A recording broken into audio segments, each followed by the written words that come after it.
Welcome to the Strategy Skills Podcast. I'm your host, Chris Safarova, and our podcast sponsor today is strategytraining.com. If you want to strengthen your strategy skills, you can get the overall approach used in well-managed strategy studies. It's a free download, and you can get it at firmsconsulting.com/overall approach. It is FIRMS consulting.com/overall approach. You can also get McKinsey and BCG winning resume, which is a resume that got offers from both of those firms.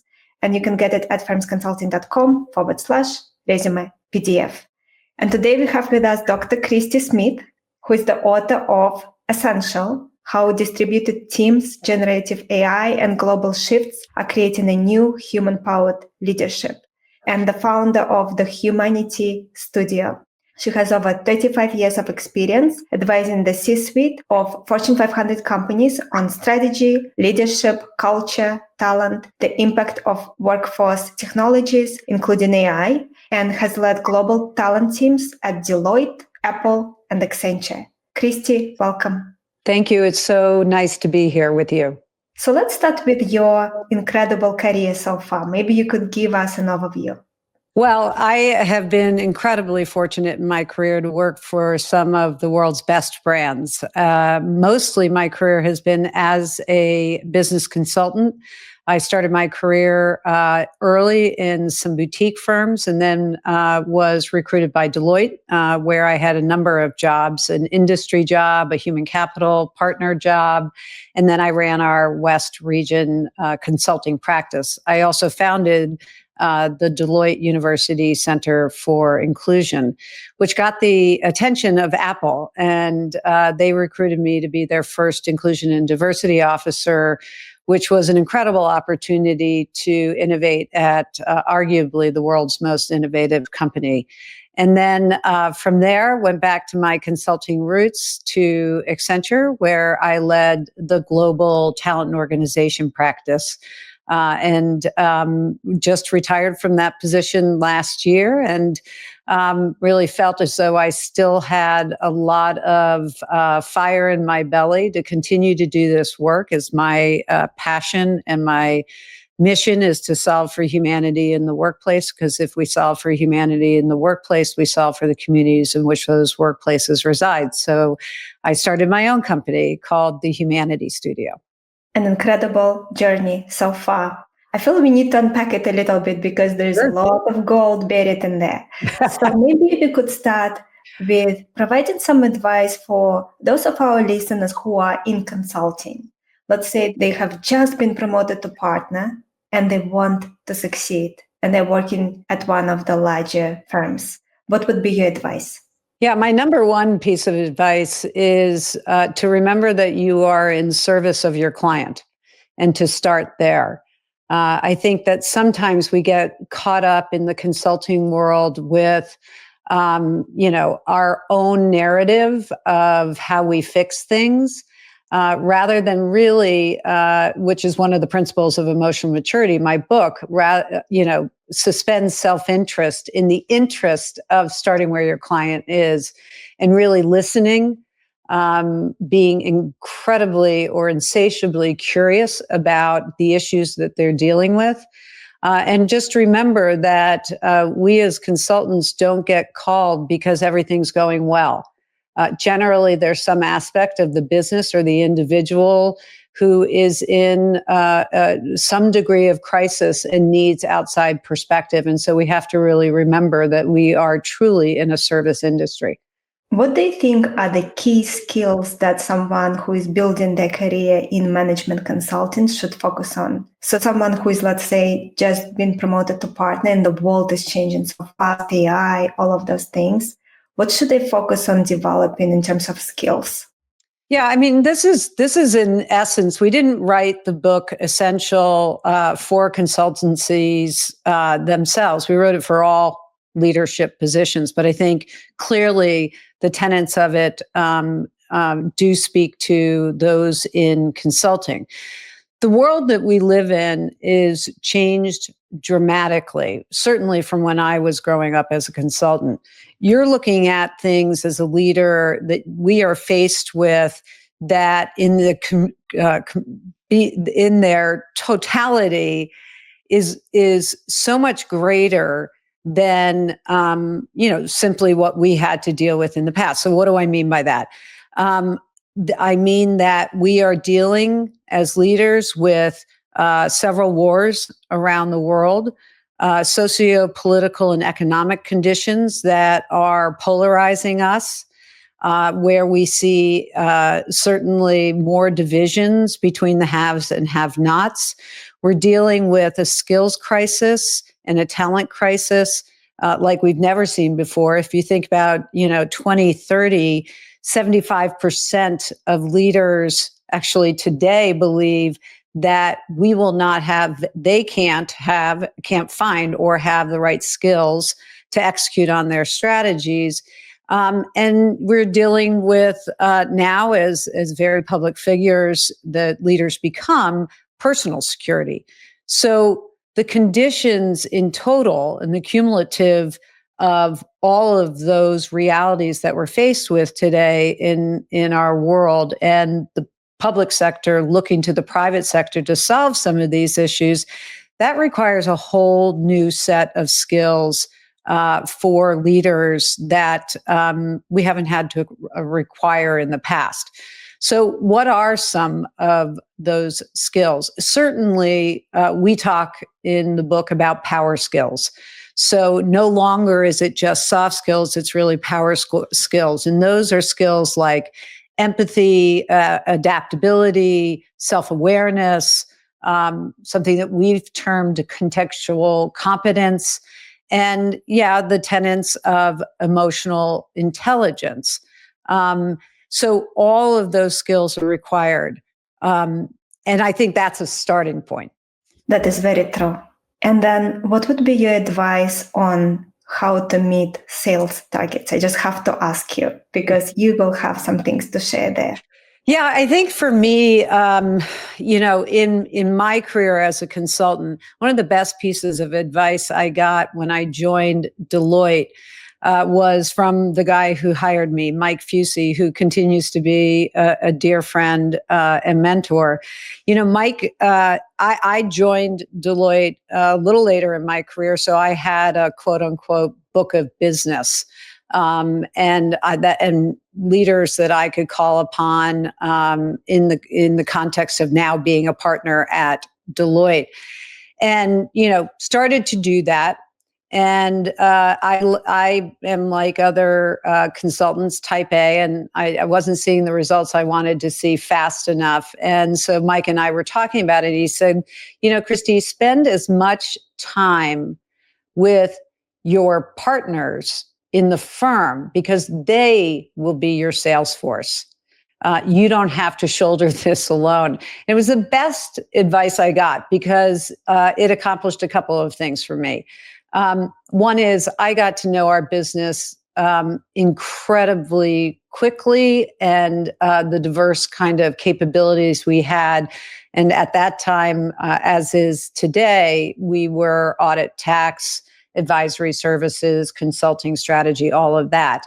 And so I was able, through building my relationships internally in the organization, to learn the business exceptionally well. The second thing that it gave me was exactly that, the sales force of partners who would bring me into engagements. And frankly, sometimes I had to be the one to initiate finding what is the right place to bring my partners in. I had to start the chain of, really letting them know that I have their back as much as I'm asking them to have mine.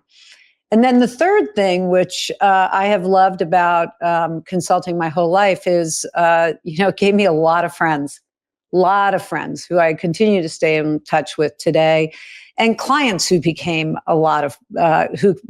became very good friends. So I think that's the advice that I would give around sales: is be really thoughtful about how you utilize and develop relationships internally in the firm as much as externally. Christian, how did you thought about competing versus collaborating? Because in consulting, especially even if we look at lower levels.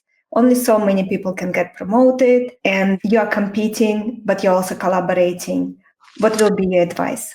Yeah, I think that one of the things that I really enjoyed, especially at Deloitte, I would say, is we had a culture where we understood that the competition was outside.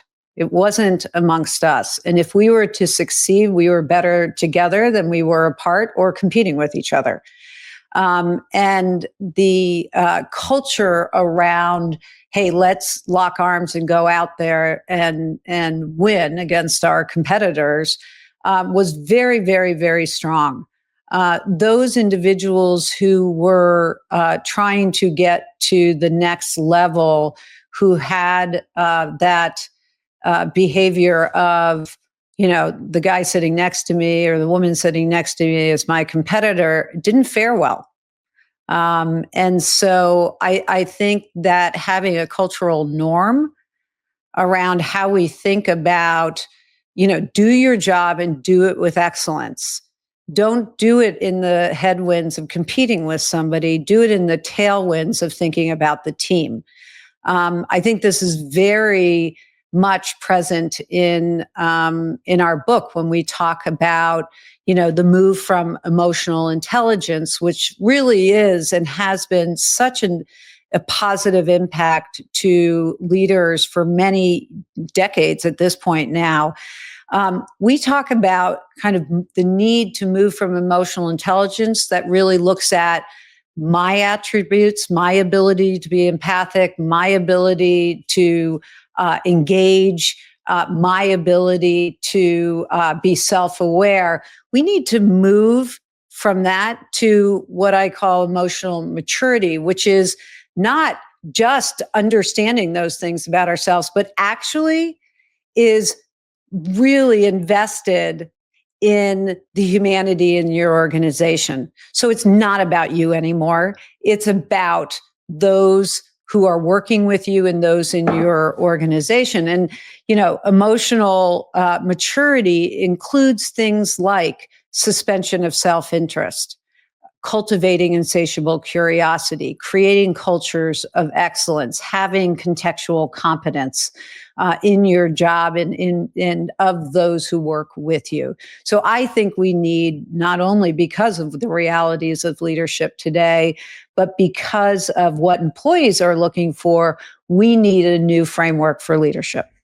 Christian, when you looked at the teams that you were leading, and especially younger people who want to be partner, who see their career in management consulting versus coming to management consulting for 2 years because it looks good on their resume, who in your mind was partner material?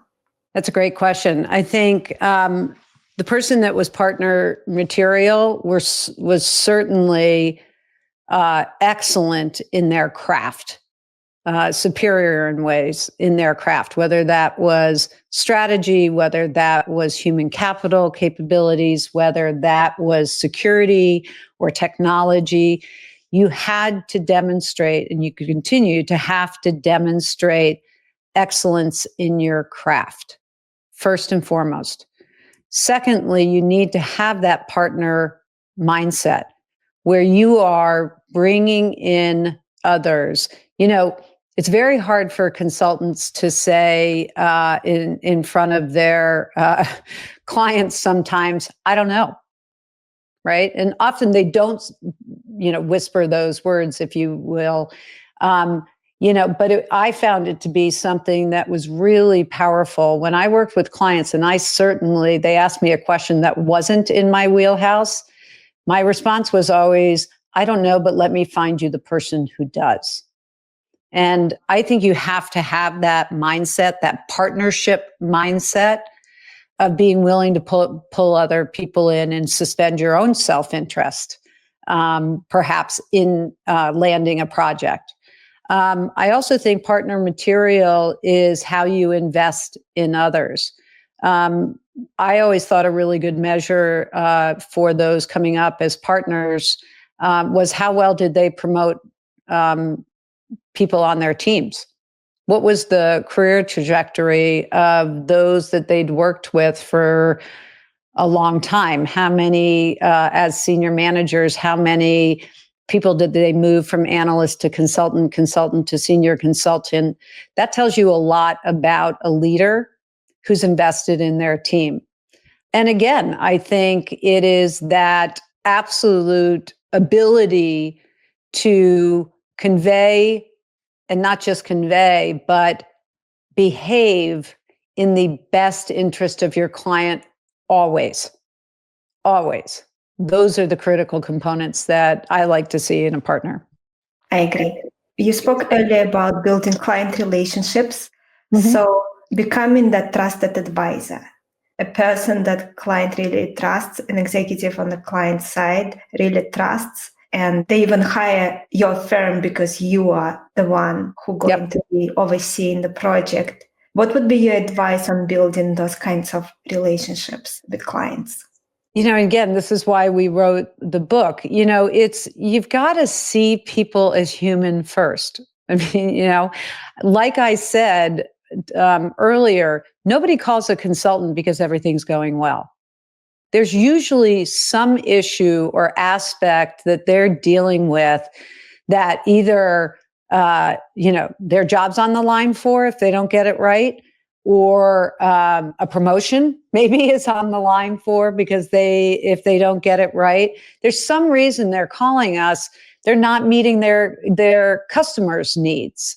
Whatever that scenario is, coming in and understanding the humanity of your client. And I've had CEOs who are clients, understanding the human context in which they're trying to operate is, I think, first and foremost, something that we have to do. Secondly, we have to be able to not take ourselves so seriously.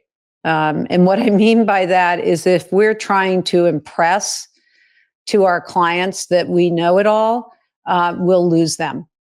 And we are not focused on them. The minute we focus on us and how great we are, we are going to lose our clients and we will not develop those longstanding relationships. I think that we have to be willing to take a call at any time of day or night for a client and help them through whatever it is that we've engaged around. I think my clients will say and have said over the years is that they knew I was in the trenches with them. They knew I was willing to take the heat if something didn't go right. I was always willing to be fired as a consultant on behalf of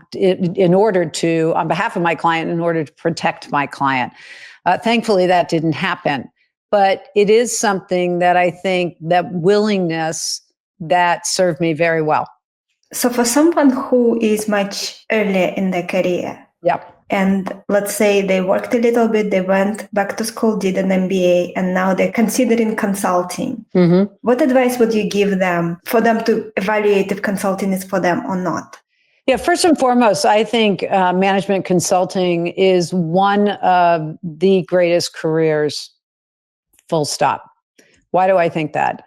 One is that the learning curve is steep, and always, because you're working with clients, you are always learning something.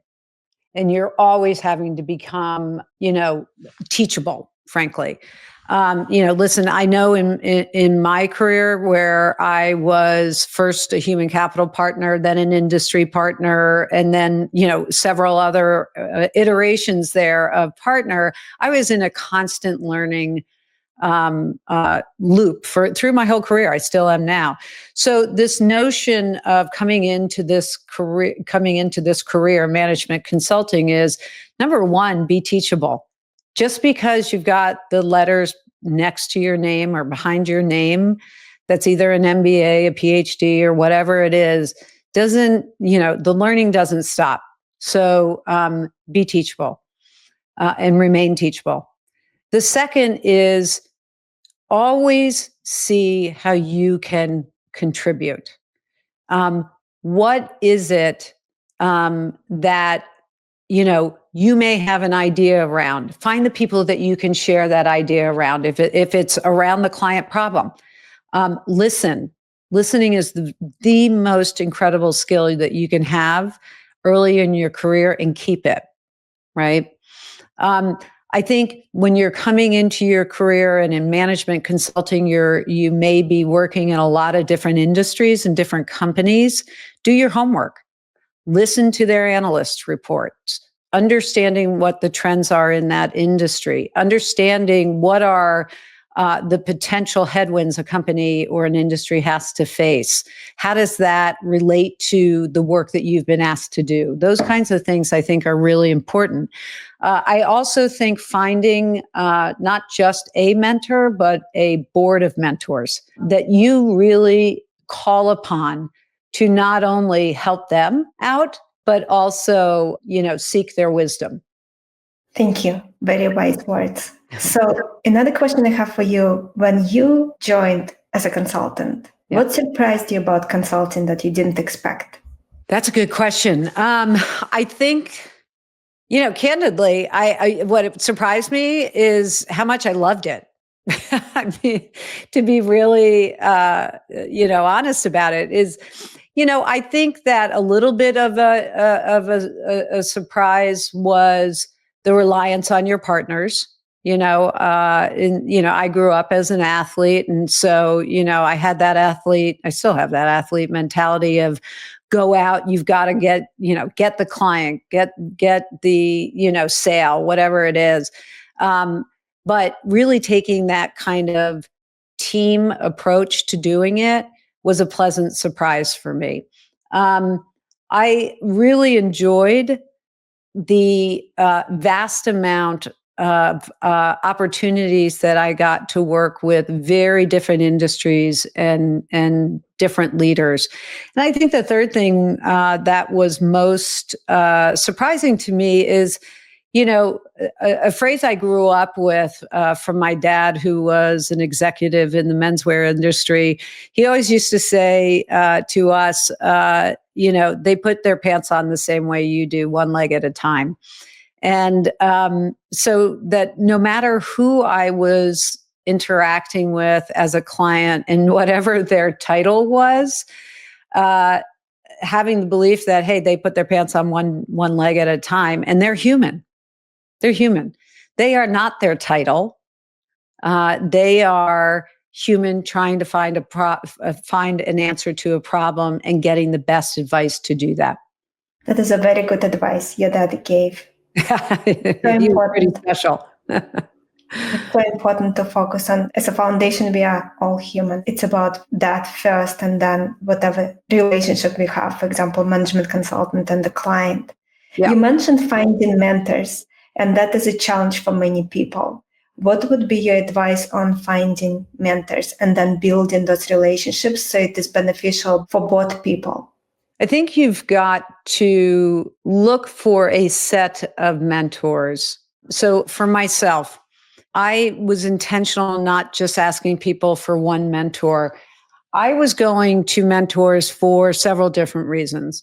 One is understanding my craft better, being a better consultant, being a better partner. That was one avenue where I found one or two phenomenal mentors that I just spent time being engaged in conversation. I didn't go to them and say, hey, I'd love you to be my mentor.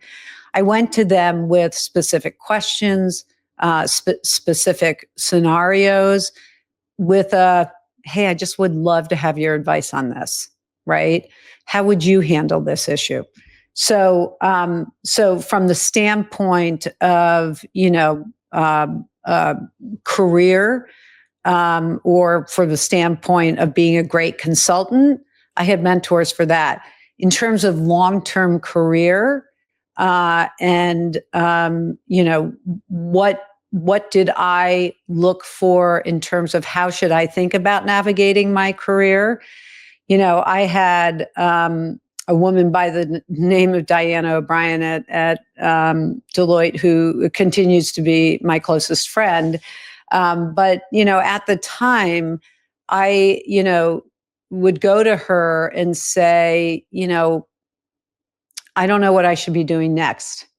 What do you think? Can we talk about this? Whether it was to take another position or try to grow toward another position within Deloitte, or if I were getting attention outside the company. So career advice was another avenue in which I was very intentional about choosing a mentor. And they're not necessarily the same, right? Being excellent in your craft and then having a career, somebody that you were working with around your career that you could have an honest, safe conversation with, two different kinds of mentors for me. The third kind of mentor for me was really, I have two young children at the time, very young children. How do I navigate this? While I had an arrangement with my spouse that, listen, we're going to make the decision that you stay home and raise the kids and I'm the breadwinner, that comes with some really difficult decisions to make. I'm going to be on the road. I'm going to miss a lot, and I'm, there's not a lot of predictability in my calendar. So, having another mentor to really kind of talk about that. So my advice to people would be is don't limit yourself to thinking about one mentor. Think about the context in which you want mentoring and development and learning, and really be very clear about it, like write it down. And then I think begin the conversations. Go into building the relationship like you'd build any other relationship. Go into it with learning. And I think what you'll find is the breadth of your board really makes you a better person as well as professional. So you mentioned having two young kids at very senior levels in management consulting, a lot of pressure, a lot of traveling. That is such a common situation for my clients, for listeners who are listening to us right now. What did you learn that you wish you knew earlier on in terms of being able to handle that, being a mom, and also at the same time having so many responsibilities on your plate and succeeding in both of those roles? Yeah, I mean, I think that the thing that was most important is, I think humility is seeing yourself as you really are, right? And part of what I had to see a truth about myself is that, I was a better mother working than if I were to have decided to stay home. And so I think you have to look in the mirror and really say, who are you? What is it that you want? Where do you think you can make the best contribution to your family, right?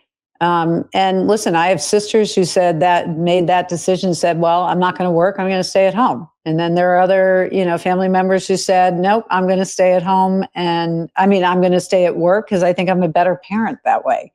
Right. So I think that was something that was really important in those early days. I think the second thing was, hey, have a family discussion, have a discussion with your spouse.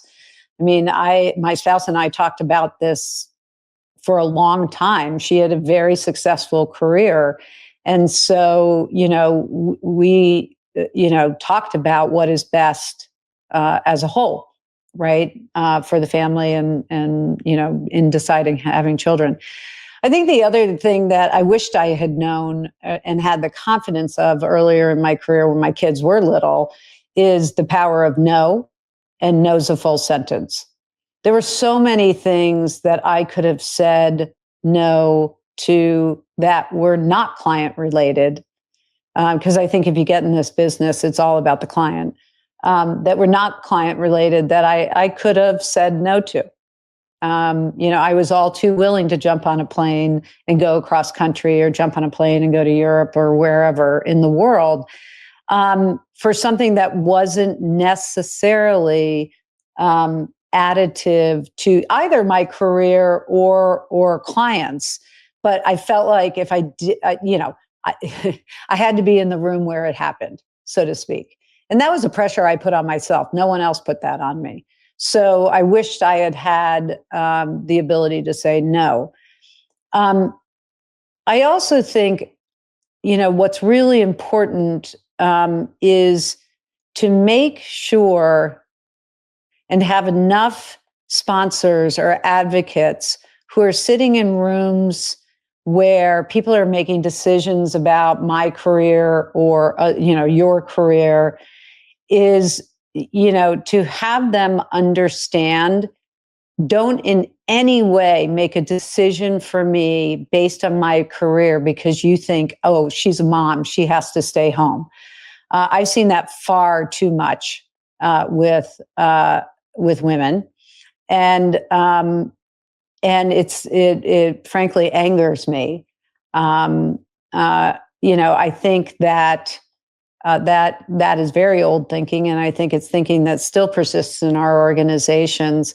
So I always had those sponsors or those spies, for lack of a better word, in those rooms who would come and tell me, yeah, Christie, they said, they made the assumption that you wouldn't want this role because of X, Y, Z. And then I had the courage, which I am proud of myself for, to go and address it directly with people and say, hey, listen, I understood this was a discussion. I just want you to know I would be willing to do this. You may not choose me, and that's cool, but I absolutely would be eager to take on a role like this.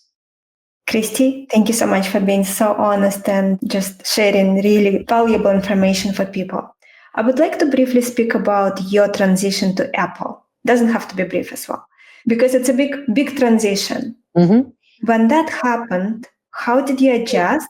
What surprised you? And what did you learn?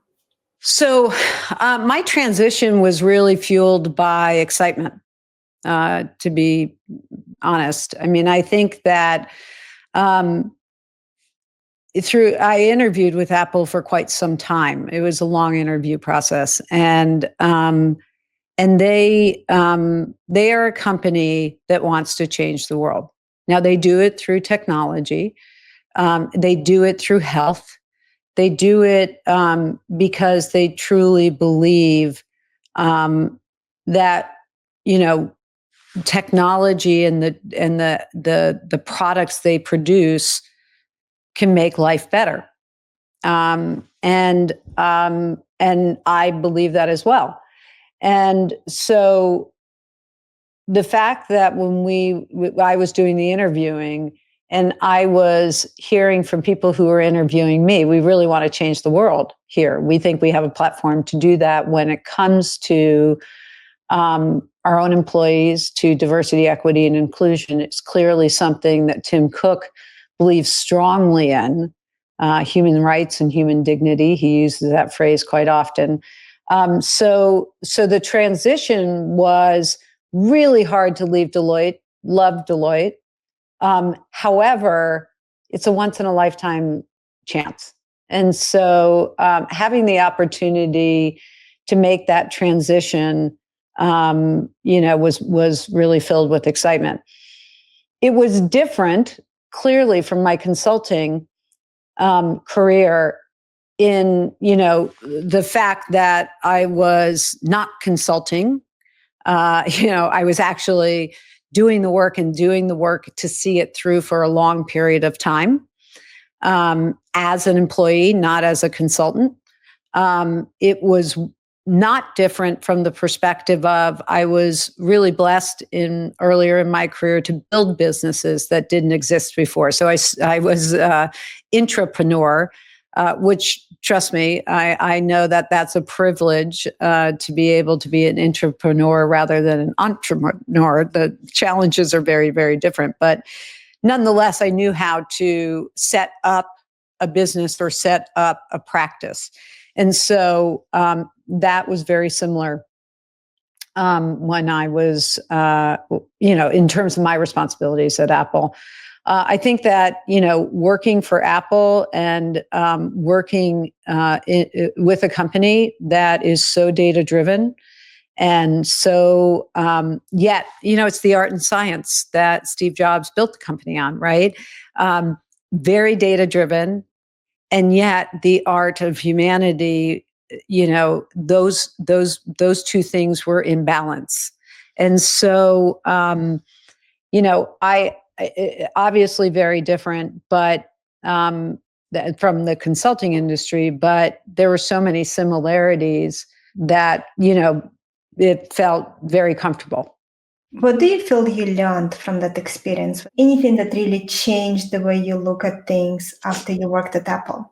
Yeah, I think that I always believed this. I think it solidified when I was at Apple in that, this absolute need to focus on purpose and values for an organization, and that your insides have to match your outsides. I think that became so much more magnified for me as a set of importance in organizations than, I think it was turbocharged. I mean, it's always been there for me, but I think it was turbocharged when I was, when during my time at Apple. I think that purpose, values, culture really matters. I think that's another thing. I mean, I think that cultures and subcultures matter, and there's not a hierarchy to them. Each contribute to the whole. I think that was something, again, that was eliminated. It was an incredible experience, and I have a tremendous amount of pride for what we accomplished, and I accomplished during that time. In fact, pretty much everything I created at that time is in place. And, one of my mentees who I love and adore, Stephanie Fox, is, now head of talent there. And and many others that I brought in are in other incredible areas of the company doing incredible work. So I have a lot of pride on that, because it's really not what you do. It's vitally important in terms of what you do when you're at a place that puts that kind of responsibility, gives you that kind of responsibility. It is important of what you do, but it's more important the people you bring on the journey and how you leave them, and how you hopefully contribute to their well-being in every way, not just their professional well-being, but their personal well-being. And I just have immense pride over and many of the people I've worked with to see where they've landed now. Christie, and then you go to Accenture. So you missed consulting? Is that you went back to consulting? Well, there were several things. I mean, I think the pandemic hit, and that really threw everything into chaos, as we all know. I had a really both painful and poignant moment when the pandemic hit, and I was home for quite some time, still working at Apple. But I remember, my kids were 12 and 13 at the time. I think it was, maybe they were both 13. They're same age. And I was commuting from Seattle to Cupertino. And I can remember, so I was gone, Sunday night or Monday morning through Friday night. I can remember a moment when my kids seemed to almost relax in their interaction with me, because I wasn't running out the door to catch a plane to go back to Cupertino. I've always been really super close to my kids, but there was something palpable there. I'm not even sure I could define it, but it was palpable in that they calmed down, or just relaxed, because they knew I wasn't going to walk out the door. And at that moment, I thought, I have spent their entire careers on a plane. I mean, their entire lives on a plane. I'm not going to do this. I can't do it anymore. As much as I appreciate what I was doing, I loved what I was doing. In hindsight, what I was doing was impactful. And I'm grateful for that. But nothing, I couldn't travel like that anymore. It was too important for me to stay home and have the kids know that I was there and I wasn't going anywhere. And Accenture afforded me that opportunity. Christian, what was key differences from your experience working at Accenture versus Deloitte?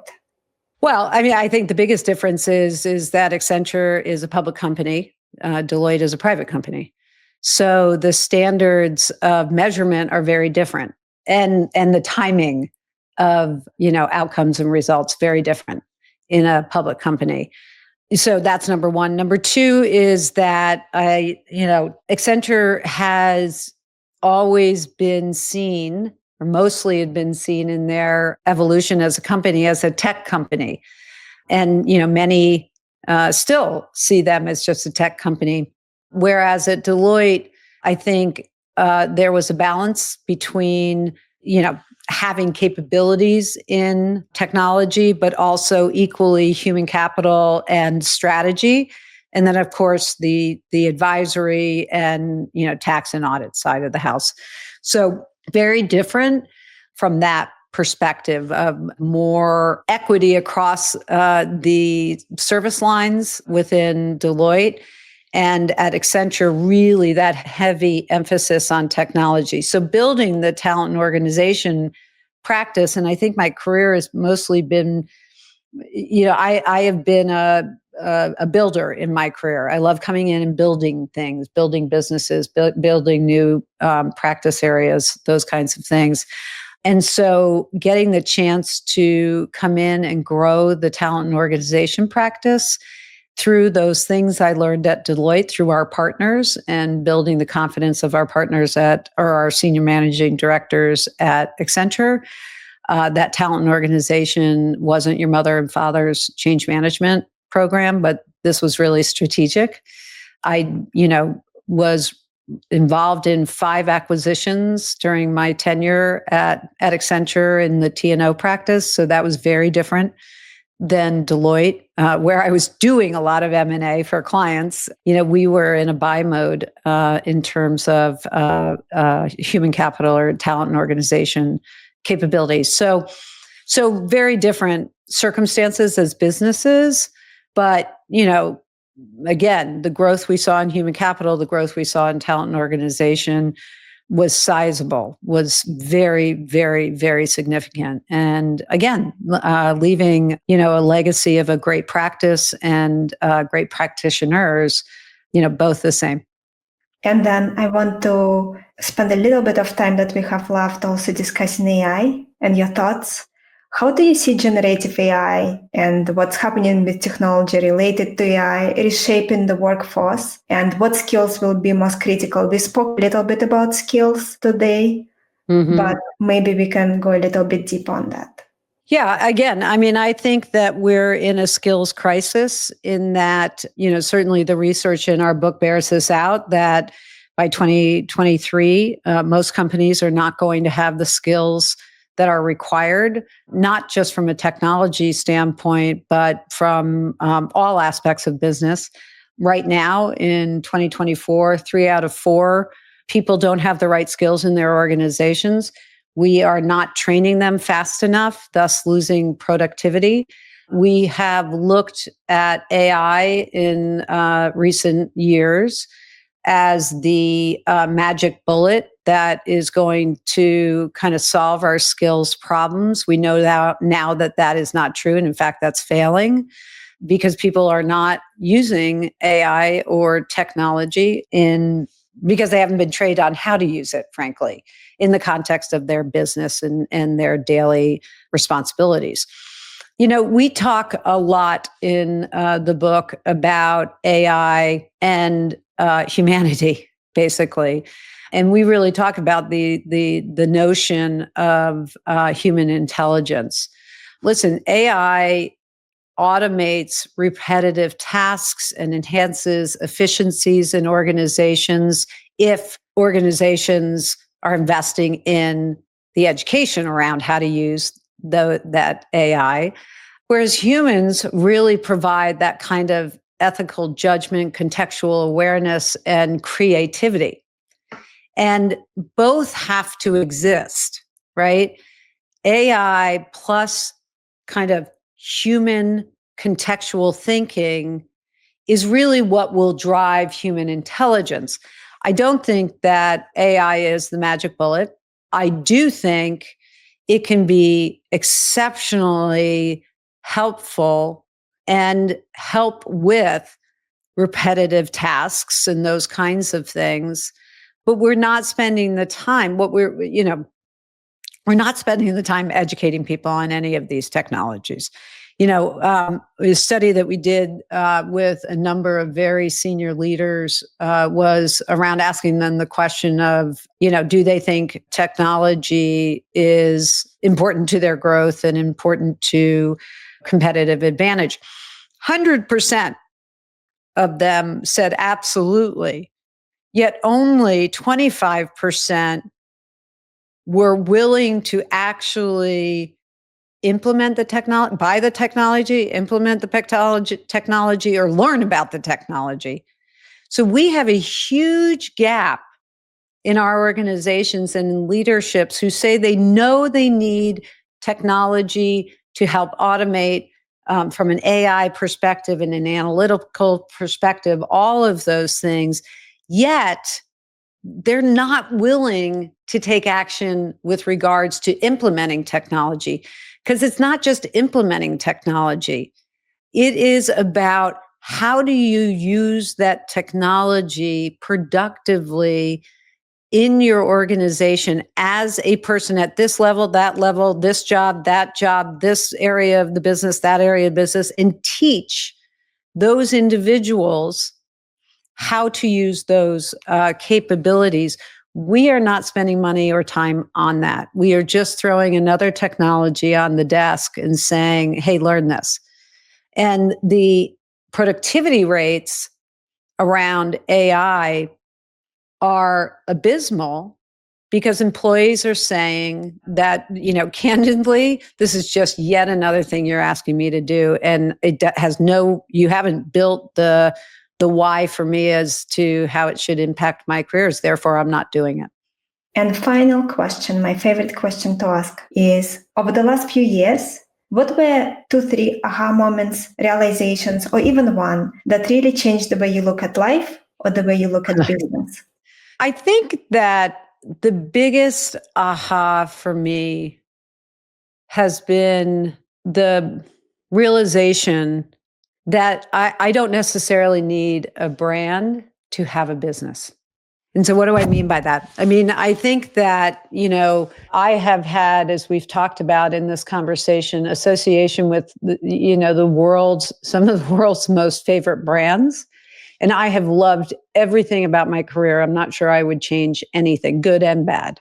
And as I had looked to retirement and what was next in my career, as I said to you earlier, knew that I had fire in my belly, that I was not done with solving humanity in the workplace. I was not done doing the work that I did. That's why I wrote this book. And then decided to really build the Humanities Studio. And I'm terrified. I'm still terrified, right?